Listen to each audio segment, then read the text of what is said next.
So this is going to be a bit of a random video, but I wanted to do a discussion about it because I think it'd be fun, and also this is about a franchise that is really close to my heart. Recently, the co-creator of Ben 10, Duncan Rouleau, dropped an interesting piece of information, saying that the reboot and prime timelines are sharing the same multiverse. Now, it's always been a hot topic within the community as far back as the reboot aired, but it was most notable when Alien Extinction came out, and it featured the homages to the original series all the way to Omniverse. However, around this time, the Ink Tank had a video made where they debunk any of the homages being Prime Ben, and also just stating the continuity differences that make the reboot not canon. I'll make sure to link it in the description, but if you're a Ben 10 fan, you've most definitely seen it by now. That's not what this video is about, though. This video is me explaining my personal headcanons as to how the reboot continuity could be canon. Along with debunking one argument I've heard a very, very minimal amount of times. Don't take anything I say as canon or fact, unless Duncan says otherwise, wink wink nudge nudge. Let's have some fun. To use my theories, I'm going to demonstrate with the biggest inconsistency that everyone harps on from the Ben 10 reboot, Alien X. Now, the prime timeline's Alien X was a nigh limitless god and is the centerpiece of Ben 10 in the power scaling community at this point. However, Reboot Alien X is, well, how they even contradict a solid fact in the prime timeline of how Ben, at 16, in his forearms form, couldn't even beat another celestial sapien. Now, for starters, people use the defense of inexperience to describe why the other Alien X was weaker, and there's just no chance in my opinion. Granted, it's somewhat implied that a celestial sapien has a durability limit, as the Galactic Gladiator seems to be exhausted after his battle with Alien X, but Ben has been using him for some time period in the special, especially since he goes around other timelines and takes other Omnitrices to power himself up. The first thing that Prime Ben did as Alien X, when he lacked control, when he had no control of Alien X, this is the first thing that Prime Ben does. He rewound time in a certain area.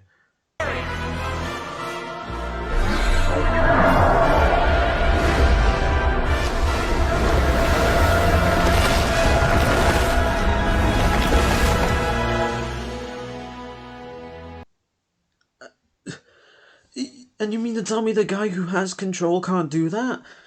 Hell, even when Ben had control, he was able to have a Dragon Ball fight with the Galactic Gladiator, and that was like the first time of him having control. You mean to tell me Evil Ben lacking experience is an argument here? I mean, I guess it makes sense though, because given how often Ben has to learn the same lesson again and again and again and again and again and again and again and again and again and again. Yeah, he might just have early onset dementia and not know what he's doing, I'm gonna be honest. Now, the next argument I want to talk about, and one that I somewhat believe, is the fact that the universe may just actually fundamentally be different. Now, that probably sounds like it makes it impossible for this to be canon to the prime timeline, but allow me to explain.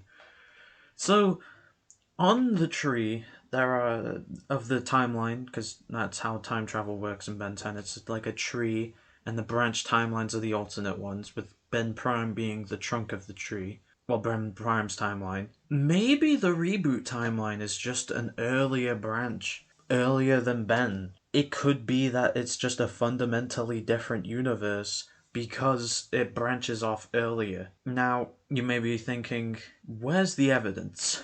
To this is how the aliens look. Now, I don't want to use alien designs too much as a defense, like, Heat Blast having a different color scheme isn't really as much as a defense.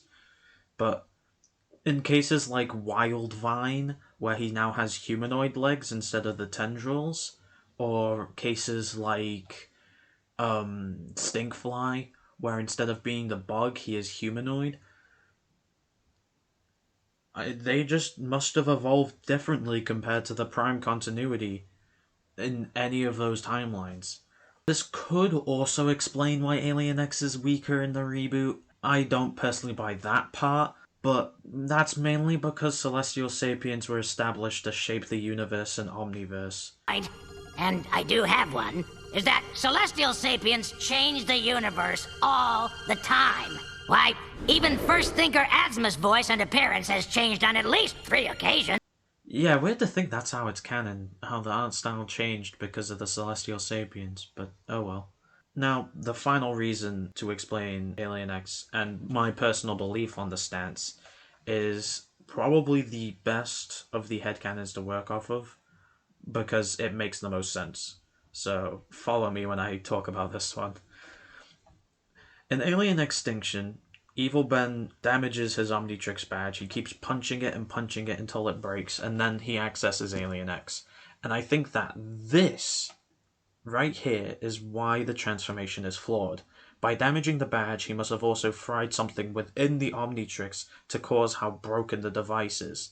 That's why he's collecting other Omnitrices, to repair his transformation, to make it stable. Now, this does bring a lot into question, like how did Ben just break it by punching it as forearms? But that's not really the point, nor is it the most random way the Omnitrix has been broken. I mean, are we just gonna forget that a screwdriver tore off the faceplate? But I think this is the best way to describe how Alien X is weaker in the reboot compared to his classic counterpart.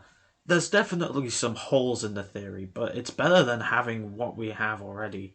I don't think Duncan Rouleau has ever said anything on this, and it's pretty evident that the reboot was never meant to be canon to the Prime timeline. But that doesn't mean there were ways to make it plausible. I mean, even the late Derek J. Wyatt had the same belief that Omniverse and the reboot are canon to each other. But what do you guys think? How do you think the classic and reboot continuities are connected without being inconsequential to one another? If you like this video, be sure to like and subscribe, and hey, I might do more Ben 10 content if I can find another topic to talk about. Future Cellariac here. I just wanted to say thank you so much for being patient with me with this video. It's had a rough production cycle, and it's not gonna be what I wanted. I've yet to finish the edit yet, but it's definitely not what I wanted for this video. I wanted it to be much better than it is, but here we are, and at least I got it out in the end, and I'm just so thankful you were all patient with me for this. So, thank you so much. It really means a lot to me. Be sure to like and subscribe. Like I said before, and I'll catch you around.